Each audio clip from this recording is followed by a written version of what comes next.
Hello friend, आपके अपने channel are के एक्सपर्ट क्लासेस में स्वागत है। तो दोस्तों, अभी के इस क्लास में आज हम लोग पढ़ने वाले हैं हिंदी के 50 वीवीआई ऑब्जेक्टिव क्वेश्चन जो बिहार बोर्ड मैट्रिक परीक्षा 2023 के लिए काफ़ी महत्वपूर्ण है। तो अगर आप भी 2023 में एग्ज़ाम देने वाले हैं तो आपके लिए प्रश्न काफ़ी महत्वपूर्ण है। तो चलिए शुरुआत करते हैं पहले नंबर प्रश्न से। तो पहला नंबर प्रश्न है कि श्रम विभाजन और जाति प्रथा के लेखक कौन है। तो आप लोग को बताना है कि श्रम विभाजन और जाति प्रथा के लेखक कौन है। प्रत्येक प्रश्न का उत्तर देने का कोशिश कीजिएगा। तो श्रम विभाजन और जाति प्रथा के लेखक भीमराव अंबेडकर हैं। Option number D right answer होगा। 2 नंबर क्वेश्चन है कि विष के दांत कैसी कहानी है। तो आप लोग को बताना है कि विष के दांत कैसी कहानी है। तो मनोवैज्ञानिक कहानी है। Option number B right answer होगा, याद रखिएगा। चलिए नेक्स्ट क्वेश्चन देखते हैं 3 नंबर क्वेश्चन है, भारत से हम क्या सीखे गद्य पाठ का जर्मन भाषा से हिंदी भाषा में भाषांतरण किसने किया। तो आप लोग को बताना है कि भारत से हम क्या सीखे। ये पाठ है। पाठ का जर्मन भाषा से हिंदी भाषा में भाषांतरण किसने किया। तो भवानी शंकर त्रिवेदी ने किया। Option number D right answer होगा, याद रखिएगा। 4 नंबर क्वेश्चन है कि पहले दक्षिण भारत की नागरी लिपि क्या कहलाती है। तो आप लोग को बताना है कि पहले दक्षिण भारत की नागरी लिपि क्या कहलाती हैं। तो नंदी नागरी कहलाती हैं। Option number A right answer होगा। चलिए नेक्स्ट क्वेश्चन देखते हैं 5 नंबर क्वेश्चन है कि देवताओं के राजा इंद्र का वज्र किस मुनि की हड्डियों से बना है। तो आप लोग को बताना है देवताओं के राज इंद्र का वज्र किस मुनि की हड्डियों से बना है। तो दधीची की हड्डी से बना है। Option number B right answer होगा, याद रखिएगा। चलिए नेक्स्ट क्वेश्चन। तो 6 नंबर प्रश्न आपके सामने है, आंसर देने का कोशिश कीजिएगा। हिंदी भाषा की लिपि है। तो आप लोग को बताना है कि हिंदी भाषा की लिपि क्या है। तो देवनागरी लिपि है। Option number D right answer होगा, याद रखिएगा।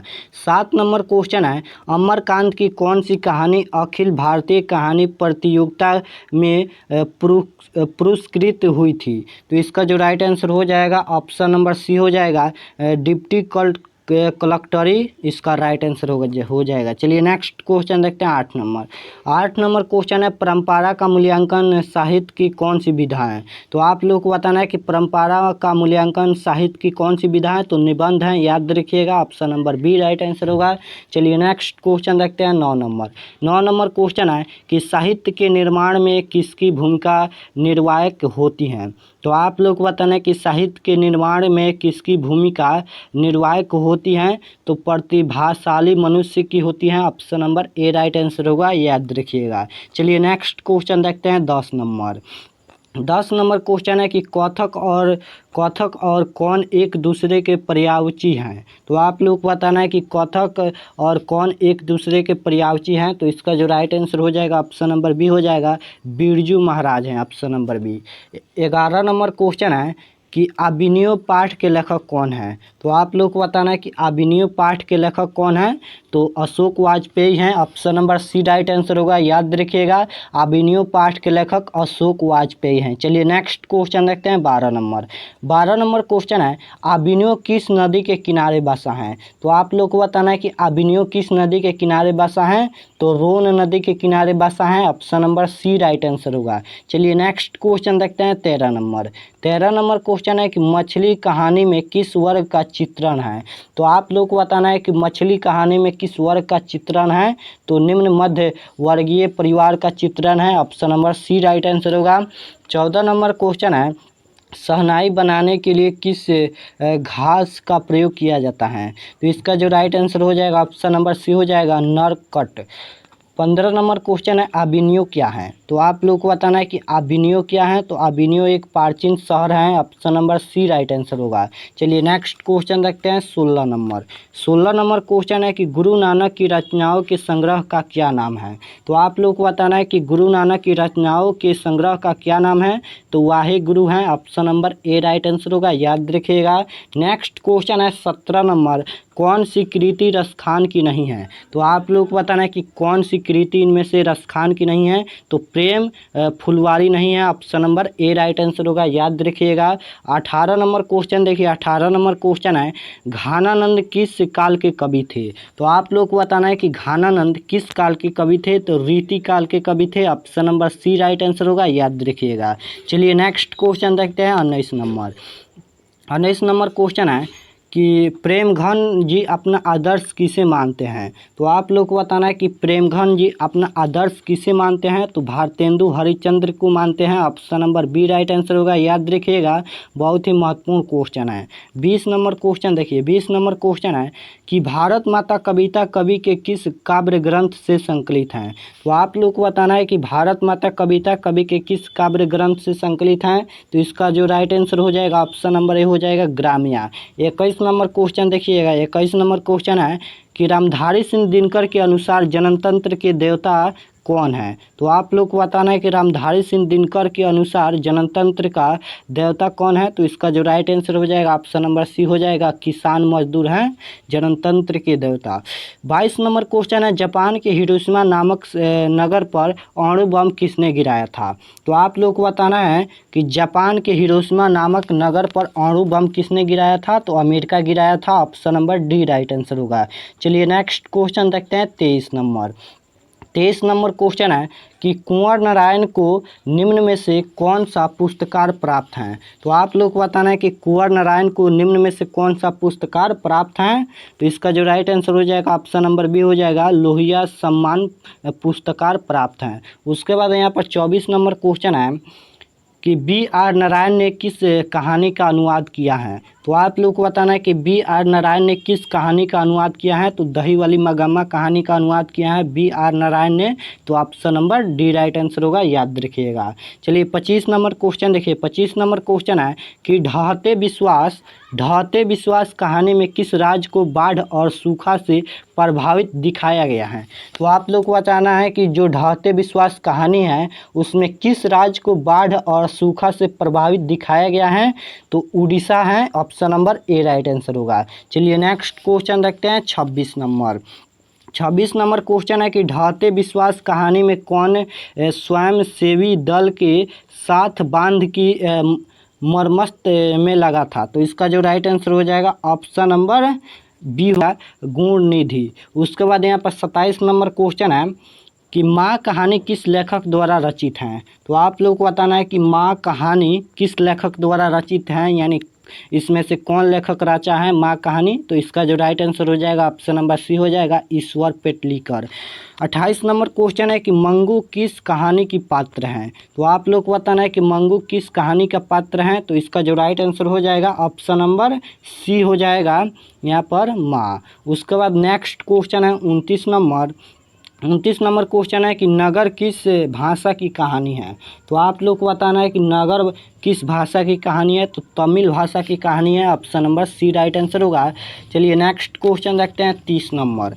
30 नंबर क्वेश्चन है यहाँ पर कि सांवर दैया किस भाषा के कहानीकार हैं? तो आप लोग को बताना है कि सांवर दैया किस भाषा के कहानीकार हैं? तो राजस्थानी भाषा है, option number B right answer होगा।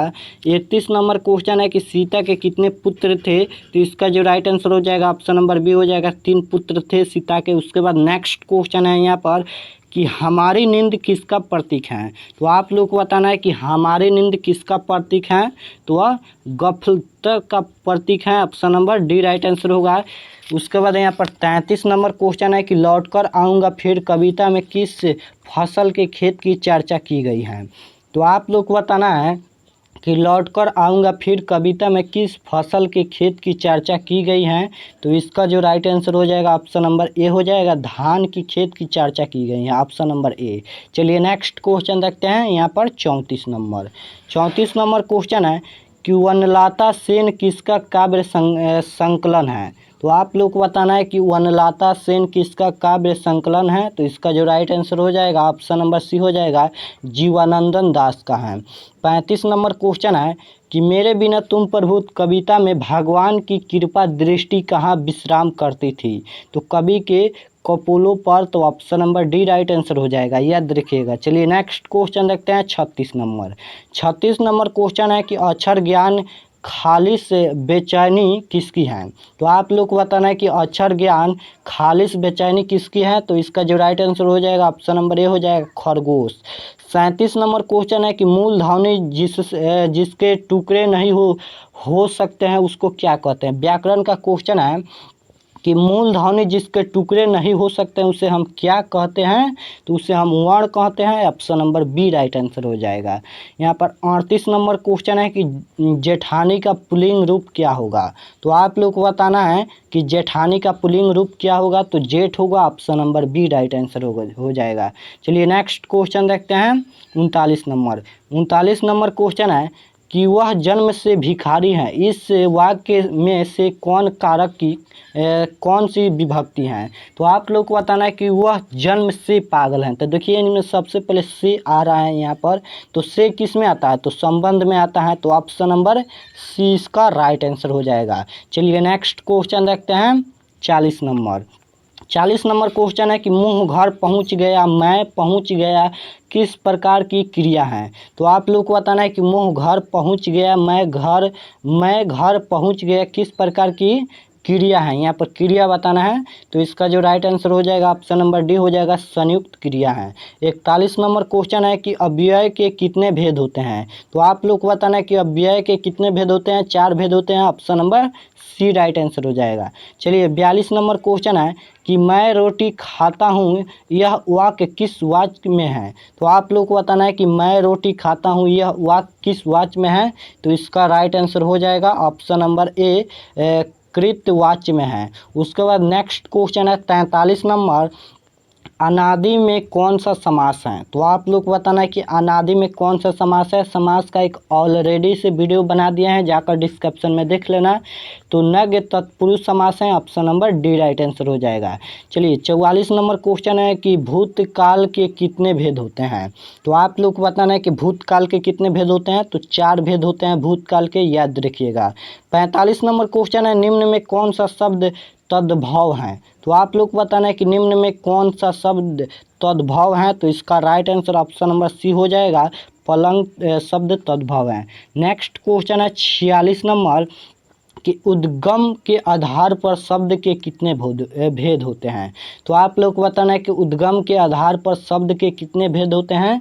तो इसका right answer option number B हो जाएगा, 4 भेद होते हैं। 47 नंबर क्वेश्चन है कि स्वागतम का संधि विच्छेद क्या है? तो आप लोग को बताना है कि स्वागतम का संधि विच्छेद क्या है?